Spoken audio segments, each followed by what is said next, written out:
Salam kerahiman. Hari ini kita akan baca dari 1244, 29 Desember. Kita siapkan hati kita mau masuk ke dalam doa. Dalam nama Bapa dan Putra dan Roh Kudus. Amin.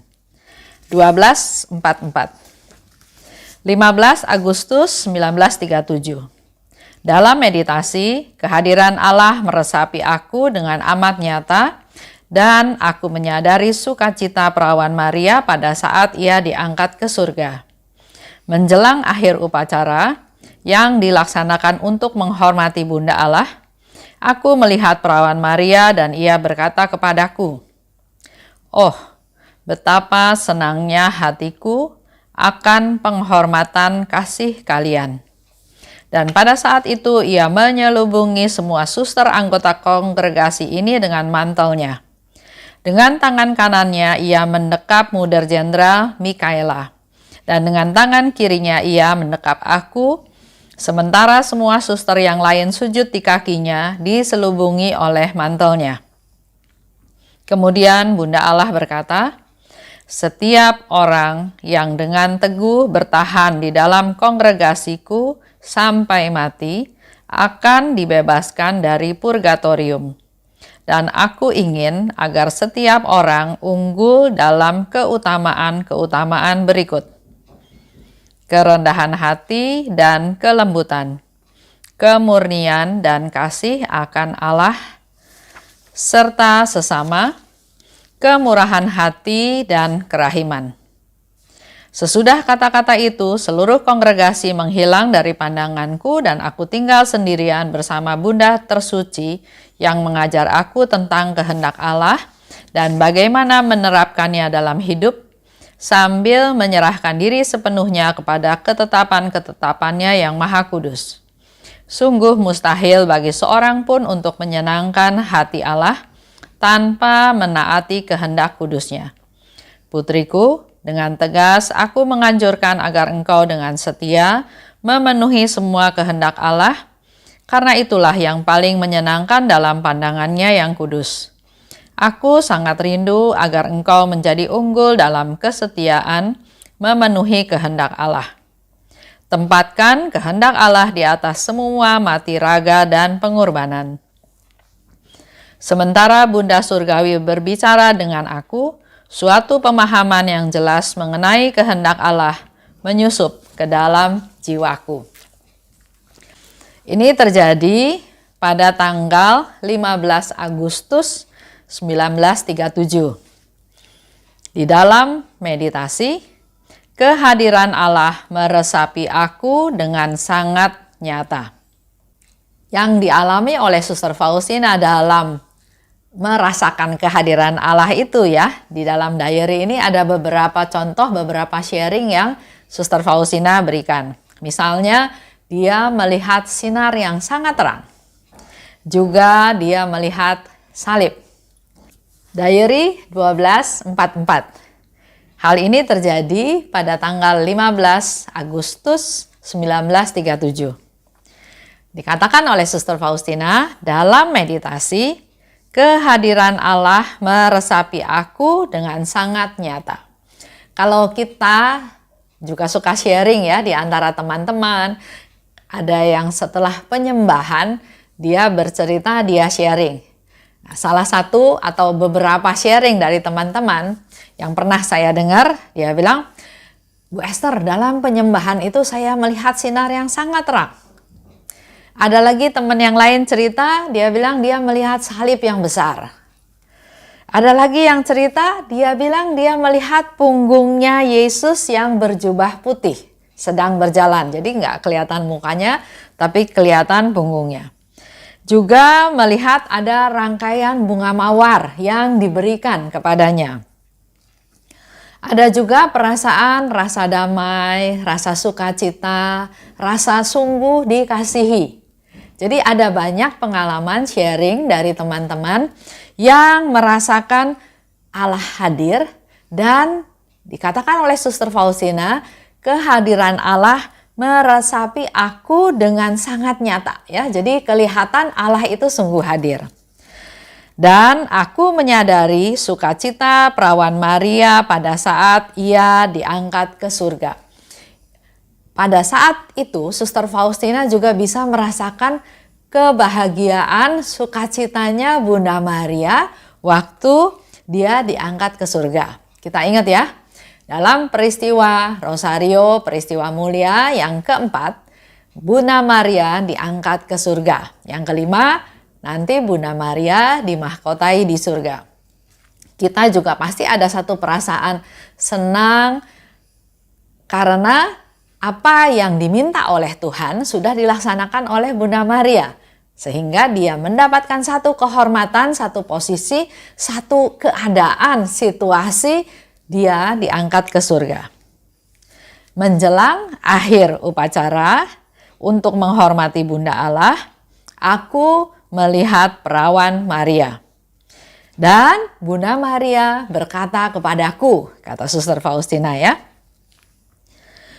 betapa senangnya hatiku akan penghormatan kasih kalian. Jadi Bunda Maria akan merasa senang, merasa sukacita, merasa bergembira kalau kita menghormati dia, menghormati dengan kasih, dipersembahkan, diberikan kepada Bunda Maria. Bunda Maria menyelubungi suster-suster Bunda Maria Kerahiman dengan mantelnya. Jadi dia selalu ya dalam penampilan itu dia selalu dengan jubah, dan melalui jubahnya, melalui mantelnya dia menutupi, melindungi, menjaga, memelihara semua anggota kongregasi. Dan Bunda Maria berkata lagi, setiap orang yang dengan teguh bertahan dalam kongregasiku sampai mati akan dibebaskan dari purgatorium. Biara atau kongregasi tempat Suster Faustina sebagai biarawati itu adalah kongregasi suster-suster Bunda Maria yang berbelas kasih ya. Jadi memang Bunda Maria sebagai ibu dari kongregasi tersebut, Bunda Maria yang berbelas kasih. Sehingga dikatakan oleh Bunda Maria, setiap orang yang teguh bertahan dalam kongregasiku sampai mati. Karena kita juga tahu ya, banyak suster, banyak kaum biarawan, biarawati juga yang pada awalnya dia melaksanakan apa yang Tuhan minta. Tapi ada cukup banyak juga yang berhenti di tengah jalan, ada yang lepas jubah, ada yang mungkin bermasalah ya, sehingga dia tidak sampai akhir. Nah, di sini Bunda Maria bilang kalau dia setia sampai akhir, sampai mati, maka tidak akan mengalami purgatorium atau dibebaskan dari purgatorium. Aku ingin setiap orang unggul dalam keutamaan-keutamaan.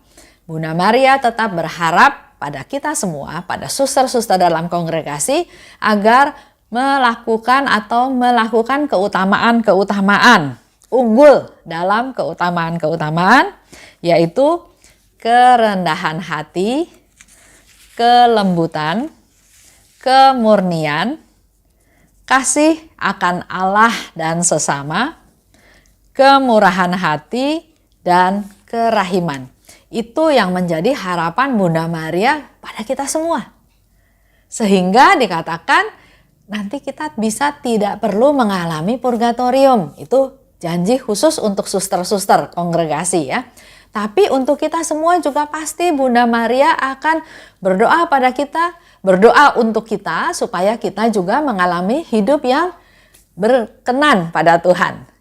Unggul dalam keutamaan-keutamaan. Bunda tersuci yang mengajar aku tentang kehendak Allah dan bagaimana menerapkan dalam hidup. Jadi yang dilakukan oleh Suster Faustina juga dia selalu bergantung pada Bunda Maria, belajar dan terus belajar. Di sini dikatakan Bunda Maria mengajar aku tentang kehendak Allah dan bagaimana menerapkannya dalam hidup. Sambil menyerahkan diri pada ketetapan-ketetapannya yang kudus.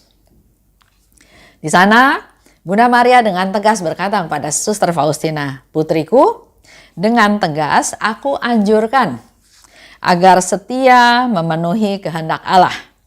Karena itulah yang paling menyenangkan dalam pandangannya yang kudus. Aku sangat rindu agar engkau unggul dalam kesetiaan memenuhi kehendak Allah. Kita tidak hanya sekedar bisa atau melaksanakan kehendak Allah, bukan sekali-sekali, tapi unggul. Lebih dari yang lain ya. Kalau ranking itu termasuk ranking yang di atas. Tempatkan kehendak Allah di atas semua mati raga dan pengorbanan. Jadi kalau dilakukan mati raga, dilakukan pengorbanan, tapi tetap tempatkan kehendak Allah di tempat yang paling tinggi, di atas hal-hal lainnya. Sementara Bunda Surgawi berbicara padaku, aku mendapat suatu pemahaman yang jelas tentang kehendak Allah. Dari apa yang dibahas bersama-sama selama ini dalam menggali rahmat, mengetahui kehendak Allah itu tidak instan. Kita perlu suatu proses, perlu kerendahan hati, perlu keterbukaan, perlu hening, perlu meditasi, perlu waktu untuk berdialog.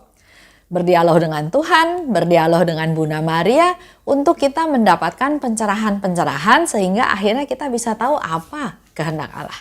Dan kalau sudah tahu kehendak Allah bukan hanya sekedar tahu tapi juga melaksanakannya untuk menyenangkan Tuhan. Dan hari ini kita mendapat pesan dari Bunda Maria untuk unggul dalam keutamaan-keutamaan. Seperti yang tadi sudah disebutkan ya, saya ulang sekali lagi. Kerendahan hati, kelembutan, kemurnian, kasih akan Allah dan sesama, kemurahan hati, dan kerahiman. Itu aja untuk hari ini.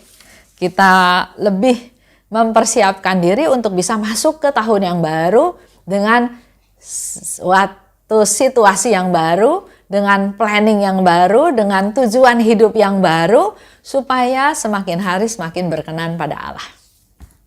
Baik, saya tutup ya. Dalam nama Bapa dan Putra dan Roh Kudus, amin. Allah Bapa yang Maha Baik, terima kasih atas rahmat-Mu yang Kau terus curahkan kepada kami dengan tak henti-hentinya. Begitu banyak contoh, rahmat, berkat, nasihat yang kami terima. Agar hidup kami setahap demi setahap Engkau pimpin di jalan yang Engkau kehendaki, supaya suatu hari nanti kami juga bisa menikmati hidup kekal yang Engkau sediakan untuk kami semua. Pada saat ini, pada hari ini, Bunda Maria memberikan beberapa hal yang perlu menjadi prioritas dalam hidup kami. Bunda Maria, bantu kami dalam doa-doa syafaat-Mu supaya kami dimampukan untuk bisa menjadi manusia yang lebih menyenangkan Tuhan. Dengan unggul dalam keutamaan-keutamaan yang Kau sebutkan. Antara lain dalam kerendahan hati, kelembutan, kemurnian, kasih akan Allah dan sesama, juga dalam kerahiman, dalam kemurahan hati. Biarlah kami boleh menjadi manusia-manusia baru yang lebih peduli, memperhatikan orang-orang di sekitar kami, dan semua itu kami mau persembahkan sebagai persembahan yang hidup dari kami semua. Doakan kami ya Bunda, doakan kami Santa Faustina, supaya kami di tahun yang baru bisa menjadi sungguh-sungguh manusia yang lebih berkenan kepada Tuhan. Kemuliaan kepada Bapa dan Putra dan Roh Kudus, seperti pada permulaan sekarang, selalu dan sepanjang segala abad. Amin. Dalam nama Bapa dan Putra dan Roh Kudus. Amin. Salam kerahiman.